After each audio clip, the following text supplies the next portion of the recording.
Su palabra en mí es la espada que atraviesa hasta el alma. Su palabra en mí es la luz que alumbra mi camino. Hay dos tendencias, digamos así, que se presentan y se han presentado durante varios años en cuanto al cristianismo, a la fe que tenemos, ¿no? Una de ellas es el convertir la gracia de Dios en libertinaje, donde todo está permitido, ¿no? Todo, inclusive las cosas malas están permitidas. Eso dice Judas 4, en el versículo 4, que hay hombres impíos que han convertido en libertinaje a la gracia de Dios, dice, ¿verdad? Y el otro extremo también, yendo al otro lado, es que algunos han dado lugar al legalismo. Son los dos extremos, ¿no? Ambos extremos son realmente malos. Hoy vamos a tocar uno de esos extremos, que justamente es importante conocerlo porque en este tiempo final va a haber, quién sabe, un énfasis más en alguno de los dos lados de estas tendencias, y obviamente daña la vida espiritual, ¿no? Empecemos a ver algo acerca de este extremo, que es el legalismo, y vamos a empezar revisando un poco el diccionario. ¿Qué significa esta palabra legalismo, ¿no? Tal vez algunos la han escuchado por primera vez. ¿Qué es el legalismo? Según el diccionario, vamos a ver dos definiciones. La primera dice que el legalismo es una preocupación por respetar minuciosamente la letra de la ley. Preocupación por respetar minuciosamente la letra de la ley. Otra definición dice que el legalismo es la tendencia a la aplicación literal de las leyes sin considerar otras circunstancias. Así lo define la palabra legalismo, el diccionario, ¿no? Ahora, a lo largo de la historia bíblica, el legalismo se ha presentado en la época de Jesús, por ejemplo. En muchos casos, ¿no? Había un grupo religioso en aquel tiempo, que eran especialmente los fariseos, uno de varios grupos sociales que había en aquel tiempo de Jesús, que estos fariseos eran realmente un ejemplo así claro de lo que es el legalismo, ¿no? Y vamos a ver, por ejemplo, un ejemplo aquí en la vida de Jesús, en el libro de Mateo. Les invito a abrir a todos, por favor. El libro de Mateo, vamos a abrir, en el capítulo 12. ¿Qué libro hemos dicho, amados hermanos? Mateo 12. Muy bien, vamos con Mateo 12. En el versículo 1 dice lo siguiente, ¿no? Uno adelante, Mateo 12, 1 dice: en aquel tiempo iba Jesús por los sembrados en un día, ¿qué día era, hermanos amados? Era un día sábado, un día de reposo, ¿no? Los judíos, y hago énfasis en eso, el pueblo de Israel recibió el mandamiento de no hacer ningún trabajo en día de reposo. Ahora fíjense qué ocurrió. Está ahí el Señor caminando en medio de un sembradío, está con sus discípulos y es día de reposo. Dice ahí: y comenzaron a arrancar, y sus discípulos tuvieron hambre, dice. Y comenzaron a arrancar, ¿qué empezaron a arrancar, amados hermanos? Espigas. ¿Y qué hicieron? Y a comer. Empiezan a comer los discípulos, ¿no?, las espigas, porque tenían hambre. Y aquí aparece el legalismo, fíjense. Versículo 2. Viéndolo los fariseos le dijeron: he aquí tus discípulos hacen lo que no es lícito hacer en el día de reposo. Ahora, ahí dejen una marquita, a ver, fíjense esta definición acá. Dejemos una marca acá en la Biblia y vayámonos a Éxodo 31, 15, 17. Éxodo 31, 15 al 17. Todos, por favor, amados hermanos. A su nombre. Gloria. Amén. 31, 15 dice, y aquí vamos a recordar cómo era el día de reposo, qué instrucción había al respecto, ¿no? 31, 15 dice, 6 días se trabajará, mas el día séptimo es día de reposo, consagrado a Jehová. Cualquiera que cosa hiciere, dice ahí, trabajare en el día de reposo, ciertamente, la pena era muy severa, ¿no? Muerte. Guardarán pues el día de reposo, ¿quiénes? Los hijos de Israel, buen punto, ¿no? Este mandamiento expresamente es para ¿quiénes? Para los hijos de Israel. Celebrándolo por sus generaciones por pacto perpetuo. Señales para siempre entre mí, dice Dios, ¿y quiénes? Los hijos de Israel, nuevamente. O sea, el día de reposo es un mandamiento para Israel, ¿no? Porque en 6 días hizo Jehová los cielos y la tierra, y en el séptimo día cesó y reposó. O sea, el séptimo día los hijos de Israel no tenían que trabajar. Ahora, volvamos a Mateo. Pregunto, ¿los discípulos estaban trabajando? No.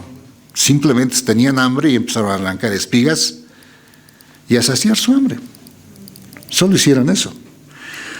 Pero los fariseos, que eran bien legalistas, dijeron, no es lícito hacer eso. No, así vertical es el legalista, hermanos. No ve, como hemos visto esta definición, no ve las circunstancias, simplemente dice, esto es así. Es como si te dijera un legalista, tienes que estar 8 en punto mañana, ya 8 en punto. Justamente el vehículo en que estabas viniendo para estar 8 en punto, tiene un accidente, se choca, hay varios heridos, tú llegas aquí 8:30 y dices, he llegado, he tenido este problema. No, te dice, has fallado, era 8 en punto, te dice. No aceptas circunstancias, no aceptas razones. Es así de cortante, de radical en la ley, ¿no? Y aquí los fariseos le dicen al Señor, tus discípulos están haciendo en día de reposo lo que no es lícito, le dice. ¿Qué les responde el Señor, amados hermanos? Fíjense la respuesta del Señor. Pero Él les dijo, ¿no habéis qué cosa? Leído lo que hizo David cuando él y los que con él estaban tuvieron hambre.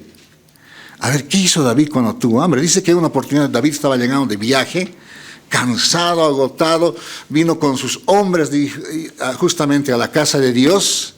Y sabes, en la casa de Dios, el sacerdote que les recibe, no tenía que invitarles de comer. No había que invitar, no tenía comida. Pero David estaba cansado ahí con sus hombres. Entonces, ¿sabes qué hace el sacerdote, hermanos amados? Toma los panes que se presentaban en la casa de Dios. Eran unos panes consagrados que solamente los sacerdotes podían comer. Nadie más. Pero el sacerdote, ¿qué hace? Ve el hambre de David y toma de esos panes y les da. David come, y Dios, ¿qué hace? Dios dice, no, han transgredido. No, Dios no dice eso. Pasa por alto y no les castiga, no les hace nada.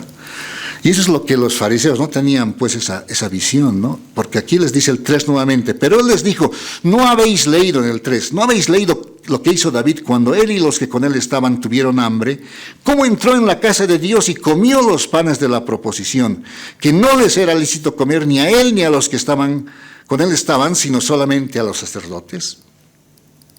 Entonces les hace una comparación, ¿no? Les dice, ustedes no han leído lo que ha hecho David, les dice a los fariseos. Ha comido panes que no le estaba permitido comer y fueron sin castigo. Y sus discípulos estaban haciendo exactamente por hambre, estaban arrancando espigas. Pero el legalista, como les digo, es así de vertical, ¿no? Y el Señor les dice algo, fíjense, el versículo 7.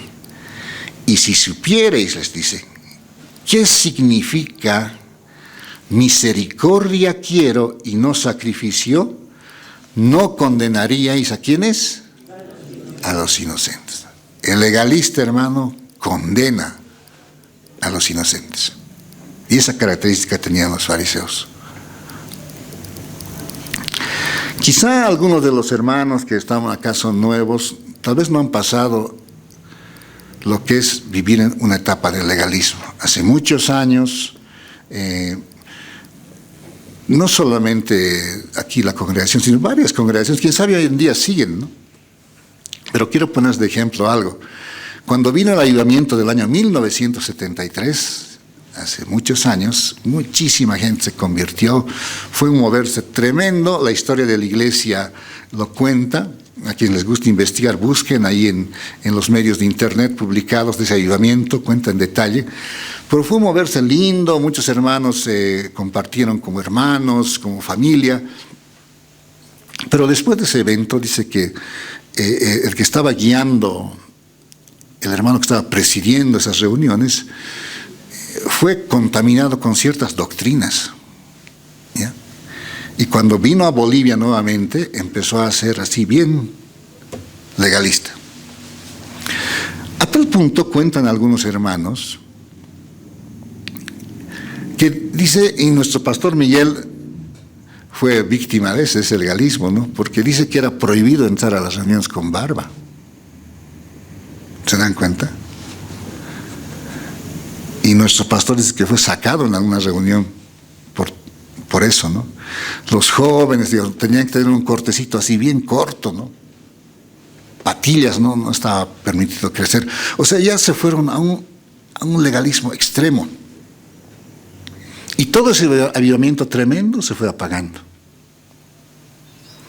Eso hace el legalismo, ¿no? El legalismo pone reglas. Sé, por ejemplo, yo que en algunos lugares, algunas congregaciones, que a las hermanas les está prohibido usar poleras, o sea, de manga corta. Tiene que estar, dice, la manga 10 centímetros, creo, bajo el codo, no sé. O sea, ya se caen en exceso, ¿se dan cuenta? ¿No? Y realmente es algo que daña, ¿no? En aquel tiempo los fariseos condenaban a los inocentes, porque querían aplicar la ley así, tal cual, y no veían aquello que decía el Señor, misericordia quiero y no sacrificio, dice. Porque el Señor primero ve esa necesidad que había en ellos, ¿no? Imagínense, otro ejemplo también que se da en cuanto al legalismo, acá podemos ver en Lucas, vamos a ver a Lucas capítulo 13. Todos, por favor, vamos a Lucas 13.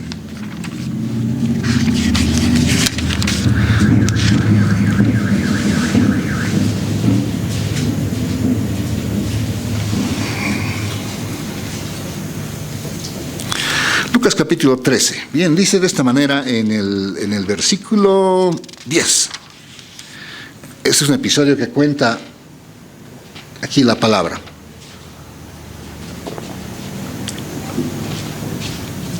Un episodio de sanidad. Pero fíjense qué ocurrió. En el 13:10 dice de Lucas, enseñaba Jesús en una sinagoga. ¿En qué día estaba enseñando? Nuevamente era un día de reposo. Y había allí una mujer que desde hacía 18 años tenía espíritu de enfermedad. Y andaba, ¿cómo andaba esta mujer, hermanos amados? Encorvada. Y en ninguna manera, dice, se podía enderezar. Quién sabe, le habían dado diferentes recetas, ¿no? Para que se enderece. Tienes que dormir de espaldas, tienes que ponerte ahí una madera, no sé, cualquier cosa. Varias recetas. No se podía enderezar. 18 años que estaba así esta mujer.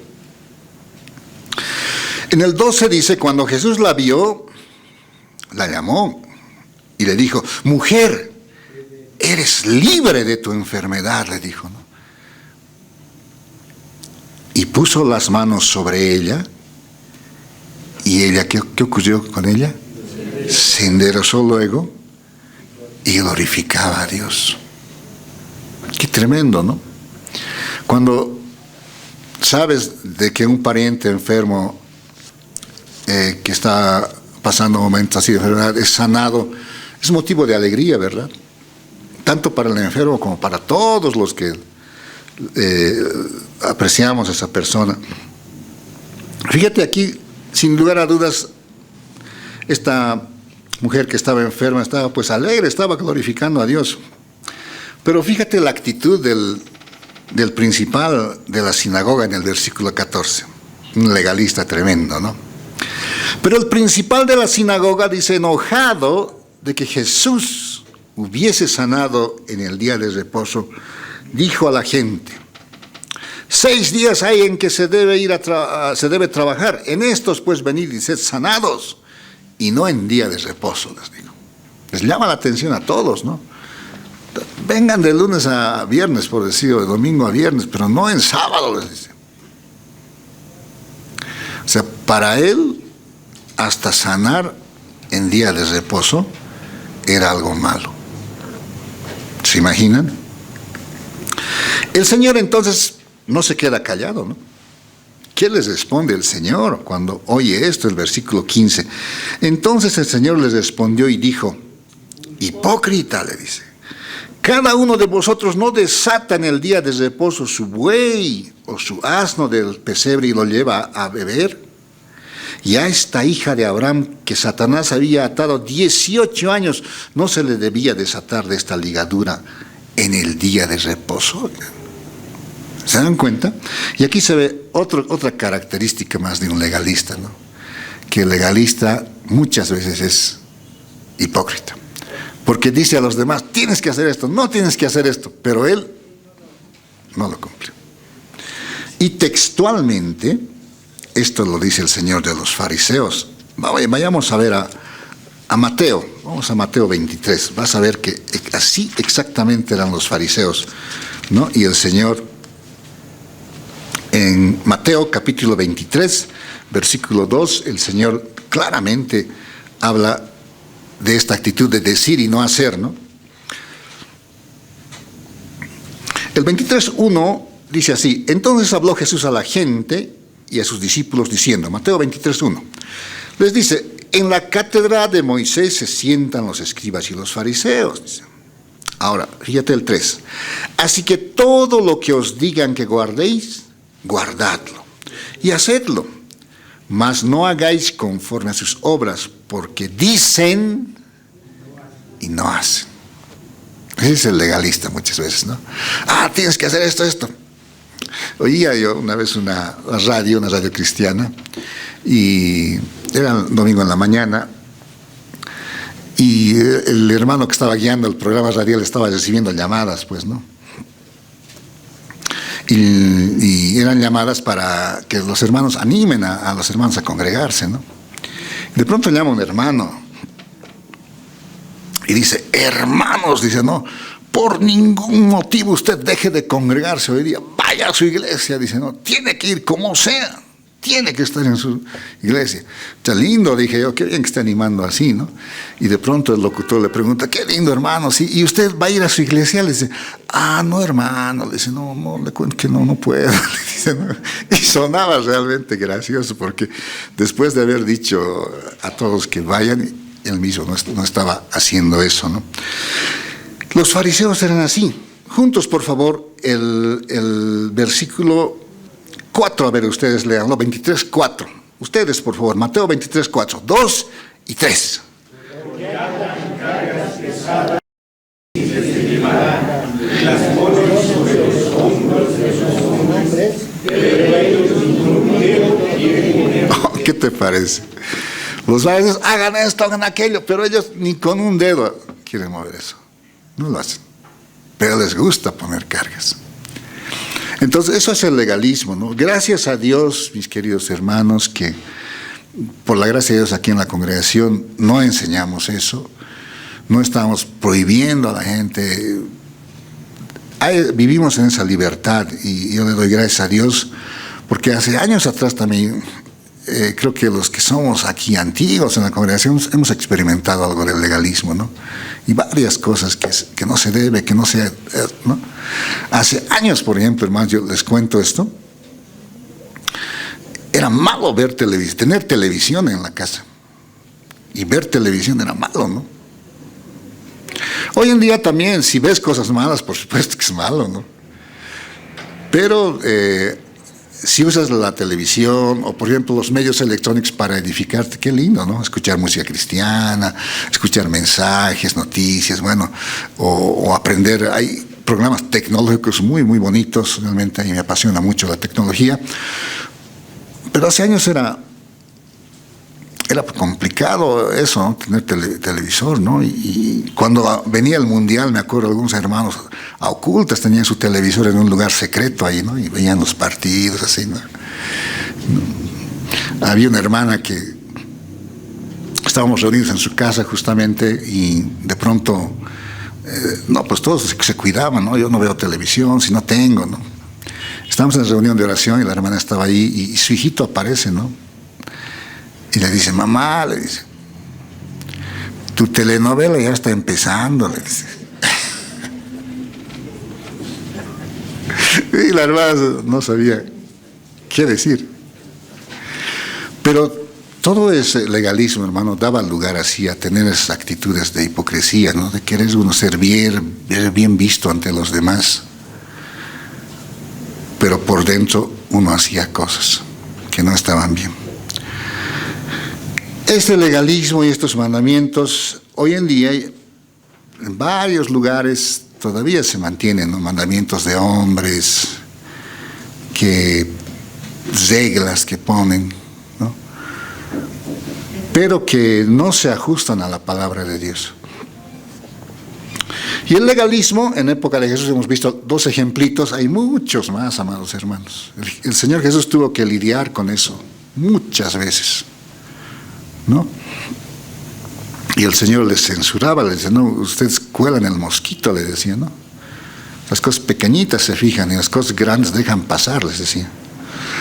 Bien, pero este legalismo también se manifestó una vez que el Señor dejó la tierra, dejó en su cuerpo de carne, y la iglesia sí continuó esa tarea de difundir el mensaje, y la iglesia también experimentó esos ataques del legalismo, ¿no? Por ejemplo, Hechos 15 cuenta algo de esos episodios. Y el apóstol Pablo, hermanos amados, a lo largo de su ministerio tuvo que confrontar varios de estos episodios. Aquí en Hechos 15, por ejemplo, vamos a ver cómo la iglesia es visitada por este grupo de legalistas, ¿no? Hechos 15 cuenta cómo tuvieron un encuentro con este grupo. Para ponerse un poco en contexto, esto está ocurriendo en la iglesia de Antioquía, que es de Jerusalén al norte, ¿no? En Jerusalén se convirtieron varios judíos, pero en Antioquía se empezaron a convertir griegos, que no, o por supuesto no eran judíos, y había, dice, un avivamiento tremendo, mucha gente se convertía, mucha gente era tocada por el Señor, en fin. Pero ¿qué pasó en el 15.1? Fíjate, la iglesia está linda ahí en Antioquía, dice en el 15.1, entonces algunos que venían de Judea vinieron, enseñaban a los hermanos, en 15.1 de Hechos, si no os circuncidáis conforme al rito de Moisés, ¿qué cosa les enseñaban? No podéis ser salvos, eso les dijeron. ¿Qué les parece? Complicado para los varones, ¿no? Toda la alegría se fue ese instante. Por si acaso, la circuncisión, para todos los que no conocen este tema, es señal del antiguo pacto, en el cual al 8º día de nacer a los niños se les cortaba el prepucio, ¿no? Que es la carne que cubre el órgano reproductor del varón. Entonces, los judíos normalmente eran circuncidados. Ahora, cuando la iglesia empezó, los creyentes que no eran judíos habían creído en el Señor y estaban felices de que eran salvos, pero de pronto apareció este grupo, ¿no? Que les dijo, bien que han creído, pero si quieren ser salvos tienen que también circuncidarse, les dijeron. Tremendo, ¿no? Querían, a la iglesia de Antioquía querían meter esa enseñanza. Ahora, ¿qué pasó? Y aquí viene la importancia también de los pastores, ¿no? Quienes estaban a cargo allí, de los ancianos y todos los que velan por la iglesia, ¿no? Fíjense qué hicieron Bernabé y Pablo. No les dijeron, sigan enseñando nomás, entren nomás, ¿qué más quieren enseñar? No, hermanos, fíjense en el 2. Como Pablo y Bernabé, dice, tuviesen una discusión y contienda no pequeña con ellos, una discusión con este grupo de legalistas. Se dispuso que subiesen Pablo y Bernabé a Jerusalén y algunos de otros de ellos a los apóstoles y a los ancianos para tratar esta cuestión. Se armó un tremendo incidente ahí en Antioquía, porque Pablo y Bernabé no aceptaron esa enseñanza, ¿no? Y ahora yo les pregunto a ustedes, ¿la salvación es por creer en Jesús y circuncidarse?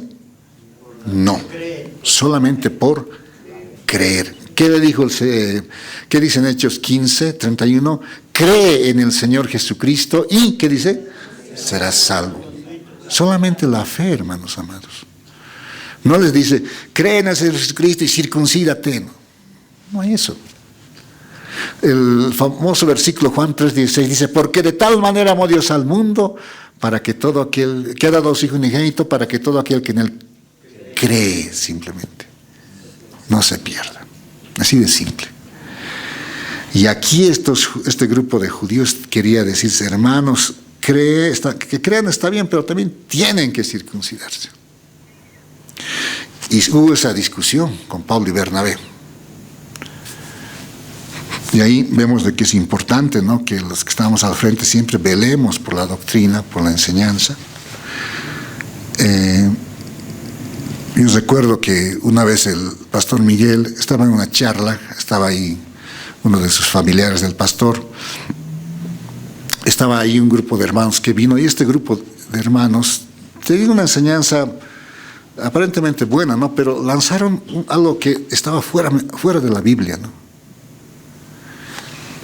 Y el pastor Miguel, recuerdo que no se quedó callado, ¿no? Les dijo a los que estaban con él, hermanos, no acepten esto, les dijo, ¿no? Eso no viene de Dios, les dijo. Y aquí Pablo y Bernabé de igual forma se opusieron a estas personas y dijeron, vamos a hablar esto con los ancianos de Jerusalén.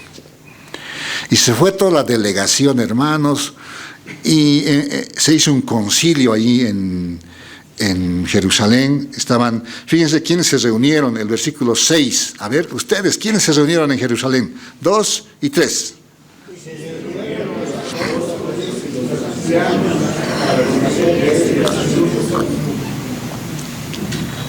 ¿Quiénes se reunieron? Los apóstoles y los ancianos. En el 5, fíjense que en el 5 siguen insistiendo este grupo. Pero algunos de la secta de los fariseos que habían creído, un grupo de fariseos, se levantaron diciendo, es necesario circuncidarles a los creyentes y mandarles que guarden la ley de Moisés. Eso, así querían mezclar el evangelio. Se ha reunido el concilio, hermanos, ya han hablado ahí, Pedro hablan Pablo y Bernabé, ¿no? Cuentan sobre entre los gentiles, habla Pedro, habla Jacobo, y al final llegan a esta conclusión. Versículo 19. ¿Cuál es la conclusión? Ustedes, por favor, el 19 y el 20. 2 y 3. Por lo cual,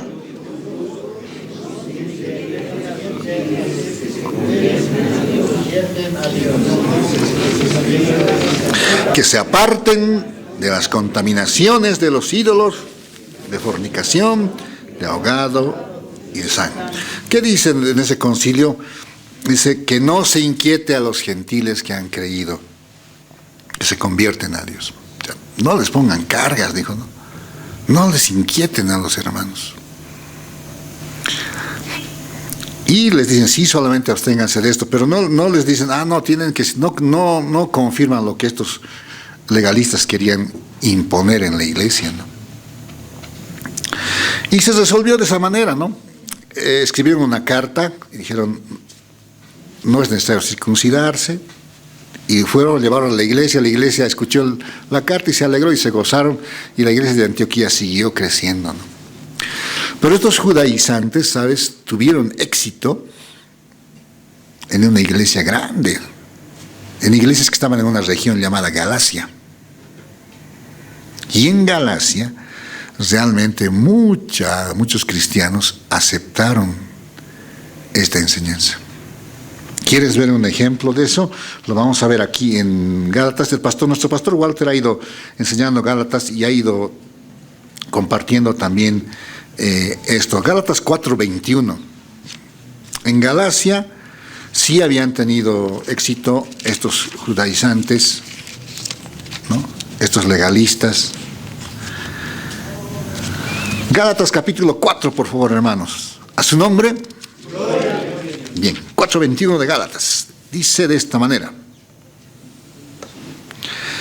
Decidme, les dice el apóstol Pablo, los que queréis, ¿qué cosa dice? Estar bajo la ley. ¿Ve? Que había un grupito ahí en Galacia que quería estar bajo la ley. Quería estar bajo la ley. Decidme los que queréis estar bajo la ley. Y a estos hermanos de Galacia les dice, pues, si vamos a 1:6, Gálatas 1:6, a ellos es a quienes les dice esto, fíjense.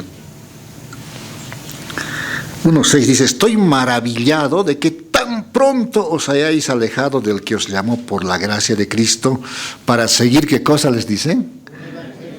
Un evangelio diferente. Los gálatas habían tomado otro rumbo ya. Ya no estaban en el evangelio verdadero. Y les dice ahí en el 7, no que haya otro, sino que hay algunos que os perturban y quieren pervertir el evangelio de Cristo. Entonces Galacia sí los gálatas fueron impactados por estos legalistas, y ya, como les digo, había personas que inclusive se querían circuncidar, y otros ya se habían circuncidado. O sea, totalmente Galacia fue, digamos, afectada por el legalismo, hermanos amados. Y Pablo les dice esto, Gálatas 4:9, a ver, vamos a Gálatas 4:9.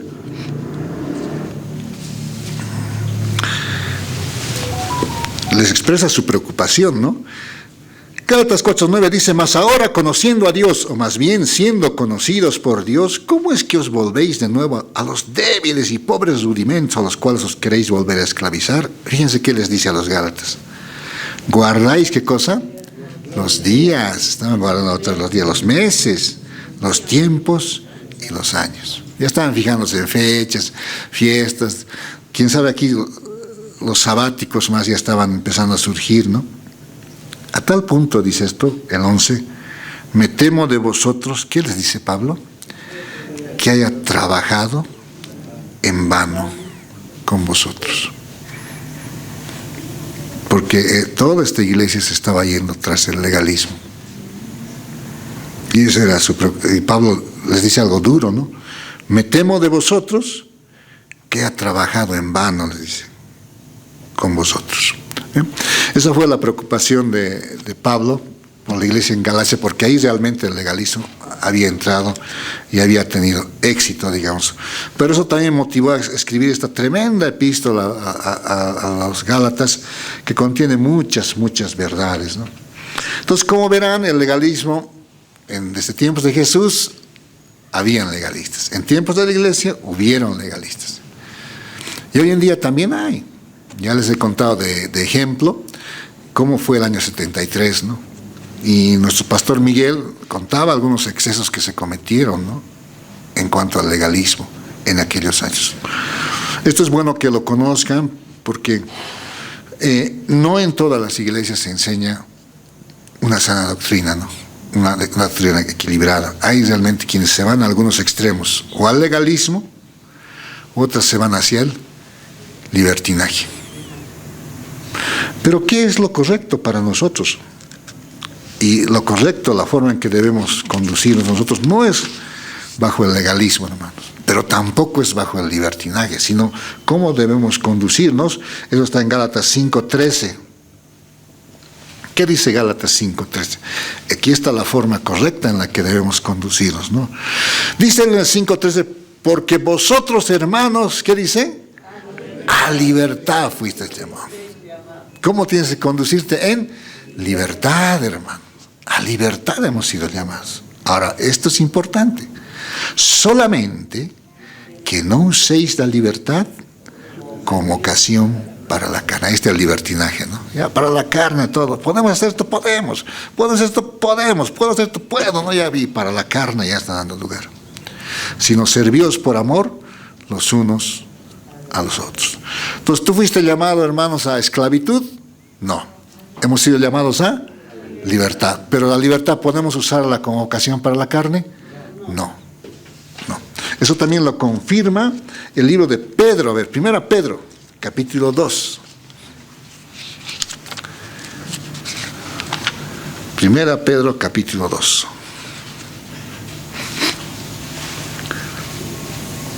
Versículo 16. Ustedes, por favor, amados hermanos. 1 Pedro 2, 16. 2 y 3.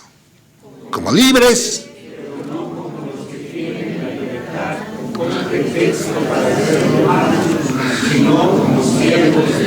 Entonces nosotros, hermanos, nos reconocemos como libres, pero no como los que tienen la libertad, como pretexto para hacer lo malo. Somos libres, sí, pero esa libertad no tiene que ser pretexto para hacer lo malo. Eso es importante, ¿no? Para conducirnos en este tiempo, amados hermanos, en nuestro peregrinaje. En 1 Corintios 10, 23 también nos habla de esa libertad. Vamos a 1 Corintios 10, 23, la libertad cristiana que tenemos, ¿no?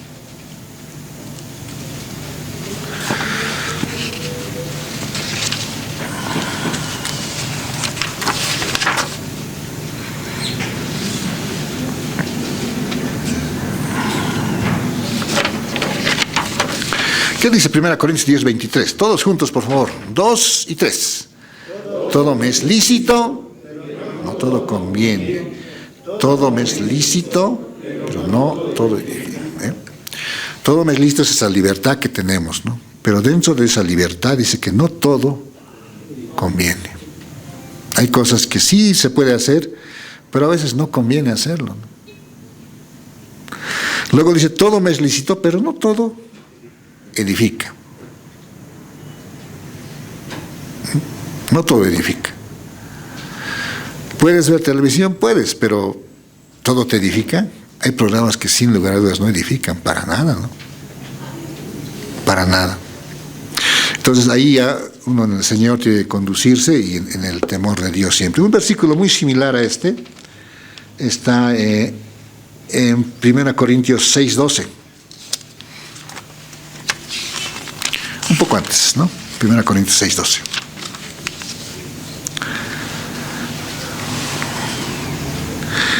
Primera Corintios 6, 12 dice de esta manera: todas las cosas, dicen, me son lícitas, mas no todas convienen. Todas las cosas me son lícitas, mas yo no me dejaré dominar de ninguna. Hay jóvenes, por ejemplo, que se dejan dominar bastante por las redes sociales, ¿no? Y andan caminando en las calles así con su WhatsApp, y encima audífonos más, están cruzando las calles así, ¿no? El otro día, manejando, vi a un joven cruzando con una capucha tremenda por el frío, whatsappeando así, ¿no? Y pasó por mi delante, ¿no? Yo estaba manejando, ¿no? Y tuve que bajar, frenar, ¿no? Porque él ni se dio por aludido que estaba viniendo un carro. Y algunos jóvenes, así en ese afán, ustedes han debido oír noticias, ¿no? Que inclusive han tenido accidentes. Todo es lícito, hermanos, pero no te dejes dominar por aquello que es lícito.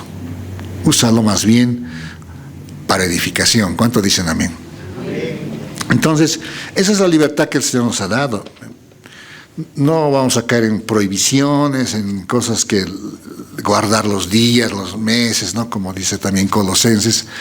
Pero por otro lado tampoco vamos a ir al extremo del libertinaje, ¿no? Sino una libertad con responsabilidad, una libertad con el temor a Dios. Recuerda que el Señor ha dicho, ocúpate de tu salvación. ¿Cómo dijo? Con temor y temblor. Entonces es importante eso, ¿no? Por otro lado, también es importante aquello que el Señor ha dicho, ¿no? Que de todo lo que hagamos en esta tierra, amados hermanos, vamos a comparecer ante el tribunal de Cristo para recibir según lo que hayamos hecho en este cuerpo, sea bueno o sea malo. ¿Cómo hemos usado esa libertad que el Señor nos ha dado? Ahí vamos a dar cuenta, ¿no? Y jamás esta libertad que tenemos, hermanos, debe ser motivo de tropiezo para los demás. Siempre precautelemos por eso, ¿no?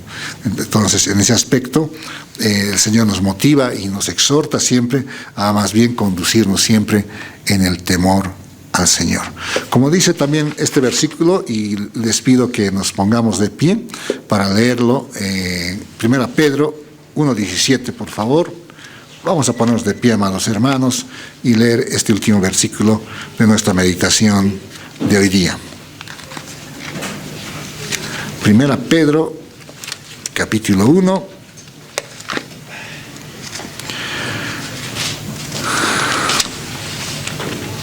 Versículo 17. Todos juntos, amados hermanos, a la voz de 3, 2 y 3. Y si invocáis por Padre a aquel que sin acepción de personas juzga según la obra de cada uno, conducíos en temor todo el tiempo de vuestra peregrinación. Conducíos en temor todo el tiempo de vuestra peregrinación. Somos peregrinos en este mundo. ¿Cuántos años más tendremos de peregrinaje, no? Algunos ya han terminado su etapa de peregrinaje, ya están con el Señor, pero aquí la exhortación es que el resto que tenemos todavía nos conduzcamos en el temor del Señor. ¿Cuánto dicen amén? Como libres, pero no como tienen los que tienen la libertad como pretexto para hacer lo malo. Vamos a orar. Su palabra en mí es la espada que atraviesa hasta el alma. Su palabra en mí es la luz que alumbra mi camino.